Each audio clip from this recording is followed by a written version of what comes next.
Hey, this is Notser, and today we're going to be taking a look at the Des Moines in Gold League rank. This is a pretty insane game, and it's a back and forth competitive game, so hopefully you guys enjoy it for that. I'm going to talk about my build, strategy, and hopefully you guys enjoy it. So as far as my modules are concerned, main armament protection, extended duration radar, improved gun accuracy, improved propulsion, concealment, and the unique legendary that also improves propulsion and rudder shift. For the commander, incoming fire alert, faster turret traverse, superintendent concealment, improved main battery AA. This is the 4-point skill, adrenaline rush, the 2-point expert AA skill, gun feeder, which is the expert loader, and then extended duration consumables. This affects radar. This game, though, it has a lot of different elements. There's an aircraft carrier, there's 3 battleships, there's a couple cruisers, there's a token DD that, if we can take this DD out, that's a lot of potential capture that is off the map. And as a radar Des Moines, that's one of the first things that you would love to do, is of course taking out the DD. So as I approached from my spawn, I want to try and give my radar some overwatch over A and B. Also, I want to try and use an island as something to block incoming shots from the enemy, and the aircraft carrier immediately spots us. And notice, I activated my defensive AA, and yes, I use defensive AA over Hydro. The reason I do it is for matchups just like this, where the aircraft carrier can easily deal with the Des Moines if I don't attack his squadron, and defensive AA allows me to attack his squadron. Unfortunately, he never actually went towards my ship, and it ended up being a complete waste. But that's okay. That's just the nature of these. Sometimes it doesn't work out, and almost immediately I try and fire at the enemy Montana, expecting that there's going to be islands blocking my line of sight from any opposing ships, and of course that's not how it ended up being. Enemy Montana wants to return fire, and he does it. I expected to not be spotted here, but we of course misplayed a little bit. You need to make sure you have a full understanding of what's happening, and the daring basically tried to capture the base right when I tried to assault the Montana, so it ended up not working well for us there. But what can work for us is the enemy daring. He is placed in a position to try and capture the base, which he does, and I missed that timing window by about probably like 3 seconds. But we are able to get just close enough to the enemy DD that we can actually damage him. Now, he actually leaves the safety of his smoke, and that's the primary reason why we're spotted, but I'm trying to finish him off before he can actually escape, of course. And if he wants to, he can escape out towards C point, but if he does that, he's going to escape right towards my teammates. So in response to him escaping, he's obviously hoping to get outside of 10 kilometers, I just rush towards him, knowing that there's only a DD and an aircraft carrier that could conceivably spot me. And he sent torpedoes at my last position. Now, it could have been really bad if I wouldn't have been aggressive and tried to keep him in radar range, which we did, and gave us a safe out there. Friendlies are able to take him out, and now the enemy is down on the single class that could easily help them win this game, the DD. So I felt pretty confident that if I can place myself in good positions behind islands, that's one of the great things about the Des Moines, I could easily farm all the damage I would ever need. The only thing that we really need to do at this point is try and turn C point or contested. But before I decided to try and fire my guns, of course, I am disengaging to a better position. It's not in my best interest to just openly fire in and around B because there are 2 enemy Montanas bearing down on A point, which they do a great job of firing over islands, so I got to be careful. But with a couple islands in the way, and riposte allows us to do that quite frequently. And this is a map that's interesting because I don't really see it on random if it's even available, but in rank it offers these weird corridors that can form with islands that block basically everything if you place yourself with the enemy right behind them, of course. And the Des Moines does a great job with this. That's what the unique upgrade is really for, is so that you can be in the perfect position where the opponent is not going to be as comfortable. And he's clearly not comfortable because he's just taking free damage. One of them, either the aircraft carrier or the Montana, ends up using a aircraft, and that does spot us enough that the Montana is able to return fire. But it falls harmlessly into the island, doesn't hurt us. We actually are contesting, which is also going to be beneficial towards our XP later on. And working on this guy, you know, there's not a lot of risk here. And this is a really good opportunity. The only ship that could potentially spot us, if we were just a little bit closer, is that Yoshino. He has a direct line of sight on our position, but we don't actually have the range. And that's what's keeping us safe. So, without the aircraft carrier spotting, I am just blind firing the last known position. Friendly aircraft carrier does get close enough to the Montana to spot him, and I do appreciate that, because this should lead to us being able to contest it. It's just whether the shells can get there fast enough. Unfortunately, they don't. Probably like half a second too slow. And unfortunately, we're going to have some enemy Montanas firing on us. With the assistance of the aircraft carrier, this is definitely not the best position that I found myself in, and unfortunately, you'll notice that the Yoshino is moving up too. So we've got a lot of problems. Even though we took out the only enemy DD they have, our DD has not been aggressive trying to take objectives. The battleships of all class was actually aggressive, and they actually have 2 bases. So, it's frustrating. But it's not as frustrating as I'm sure the Salem. And yep, the enemy Yoshino, he moves to that open gap. He is spotting us. Thankfully, this island is tall enough that the Montana cannot fire over it. I know they can't because of the height. I'm just trying to contribute against the Salem because my team clearly is capturing Sea Point, or at least attempting to. And I'm just trying to keep the number of ships that can return fire to the bare minimum. And eventually the enemy Yoshino, he goes to the other side of the island, and we are once again unspotted. Salem, he's doing all right. He's taking fire. These battleships probably having a disagreement over their positioning at this point. They look kind of awkward and silly. Friendly Ohio takes out the Salem. Nice. That does give us the capture of the base. And that's 2 enemy ships down to our full strength 7. We're doing good. We're doing well. And I just need to stay smart and play to the strengths of my ship. The enemy aircraft carrier got a little too close. He couldn't actually drop his torpedoes on us and just harmlessly went past us, spotted us for a little bit, but you know, whatever. Just keep up the fire at this point. I was double checking that the squadron torpedo wasn't going to hit us, and enemy Montana is going to hit us. So I burst forward with the acceleration of the unique upgrade, which is perfect for dodging a slow shell like the Montana. And once again, return back to steady state. We are, however, in the open. So if we were to fire right now, our gun would bloom and we would be spotted.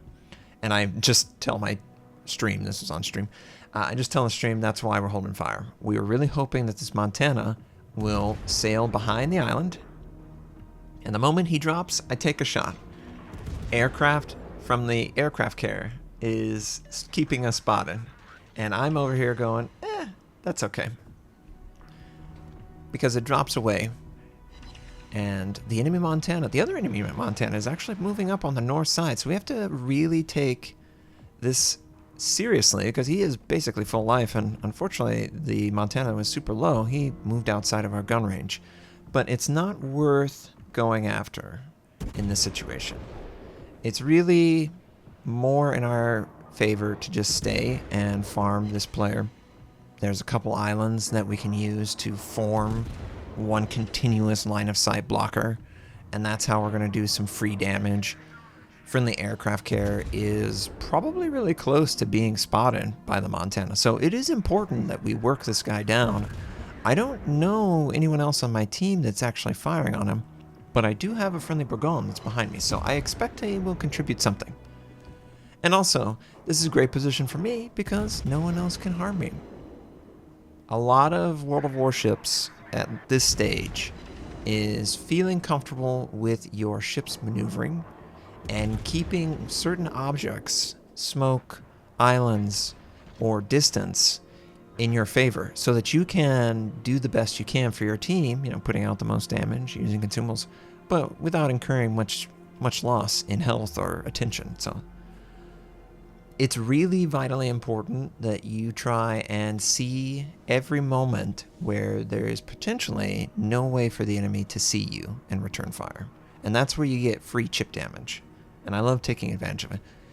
The lone survivor, DD, Heidi, on my team, capable of spotting and also capturing. We got 2 bases.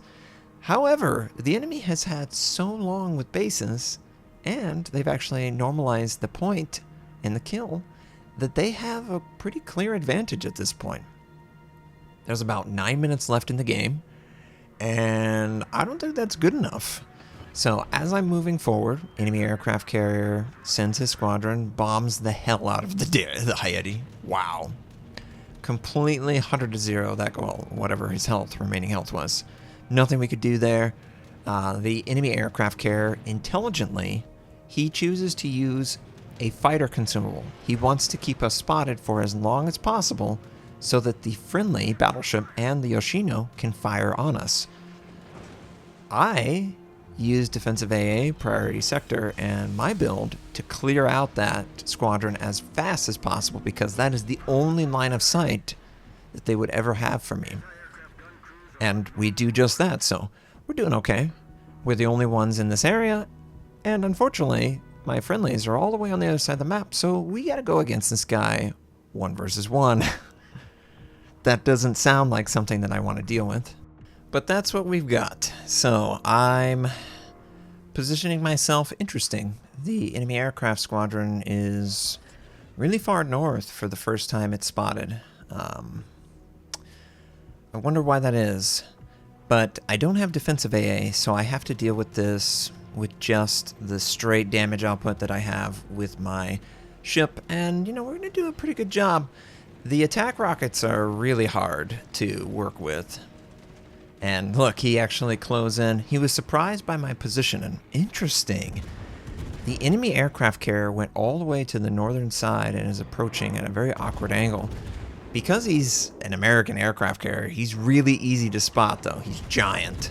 So we're able to farm him for damage relatively safely. Don't know exactly where the Montana is, but someone does decide to fire. Incoming fire alert tells us. And because of that, we're going to turn away. I love incoming fire alert for just that. It gives you free information that you can use in real time. Of course, we've got this squadron still coming at us. Of course, we're trying to dodge as best as we can. Looks like we're going to set up real nice. Once again, another incoming shot. Looks like the Montana might be the one, or the Yoshino, in fact. So it's going to be a little bit for the Yoshino to get over here. Yeah.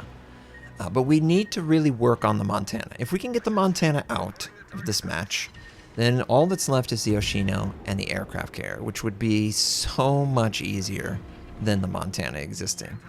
So I'm, using my AA to protect myself. Don't even need to activate priority sector. Enemy Montana, for whatever reason, he's firing high explosive. We're still actively dodging, and our AA does a fantastic job of denying spotting. But even though it's denying spotting, we're still spotted. So we want to try and work this guy dead quickly before something else changes this, and I just would try to rush him down with the damage output. Once again, he fires. We once again scrub off our speed and turn away from the shells, and they fall harmlessly in front of our ship, which is great. Notice the aircraft carrier, he's circling us, looking for a broadside to take advantage of. We are very nearly finishing off the Montana. He looks like he's going down. And he's going to burn to the ground, I think. Enemy attack rocket. Good attack from the enemy attack rocket. And what do we have here? The Midway has decided this is where he's going to stand. So we're going to switch to AP on the broadside, of course. And we're going to try and dodge as best as we can the damage output. Absolutely need to use the heal. Enemy Yoshino's doing a great job of surviving. But we're wearing out this guy pretty quickly. And this feels pretty good. I wanted to make sure that I had line of sight on this guy. So that's why I moved forward. I'm trying to position myself so that the island is blocking most of the Yoshino's fire, but of course it's not doing it 100% of it. And we are taking damage, but we're doing a good job. Incoming torpedoes, we're going to angle and try and minimize the threat that they are to us. And of course, we miss out on the finishing blow. We do end up taking pretty significant torpedo damage, and unfortunately, we are right in front of a Yoshino. And the worst possible thing happened to us. He instantly set a fire on us. And that's not good. There's just not enough time, health, to protect ourselves. I'm trying to dive into cover, but the attack rocket lands the final blow. And the enemy's actually ahead at this point. This is really hairy. But we're going to watch the FDR. He's attacking with Torpedo Squadron on this broadside Yoshino. Looks like he drops rather nicely. It's going to be like 3 or 4. Torpedoes make contact. Not enough to kill him. And we need to try and take the Yoshino out. And also, we need to try and take out the enemy aircraft carrier. But first, Yoshino. We need to, as a team, keep B. If we have 2 base to 1 with 1 aircraft and 1 carrier, 1 carrier, that's a win for us. We win. This is the last hurdle, and he actually has the ability to call a fighter, so this is going to be an interesting approach. FDR going parallel, and then he's going to go perpendicular, which is the advantage of the FDR, that you can do this. You can't really do that in other aircraft carriers, and he's going to get 1 torpedo, 2 torpedo, 3 torpedo. He takes the Yoshino out. He survives the attack, and we have 2 bases to the enemy's 1. And all that's left is the enemy midway that was barely alive at the end of our engagement there. We worn him out to the point where a friendly aircraft carrier could potentially kill him in a single torpedo squadron attack with the FDR. So I'm hoping he's going to get this, because if he doesn't, he's going to lose the rest of the squadron, and all that's going to be left is and for whatever reason disconnected from the squadron, but that's okay. He drops the squadron right on the midway. It looks beautiful, looks like it's going to be a kill. And it is. Team wins the game, and we stop the anti-throw. I don't know what was going on there, but at least we contributed a lot to our team's success, trying to keep that in, and I was very happy with that Des Moines game. I did not expect this kind of outcome. Thank you so much. If you enjoyed the video, please like. If you dislike. 3,200 base XP, yes. We do World of Warship videos. You can subscribe to my YouTube channel for that. I stream at twitch.tv/Notser. My North American recruit invite is on the screen. You can take advantage of that. Thank you so much, and have a wonderful day.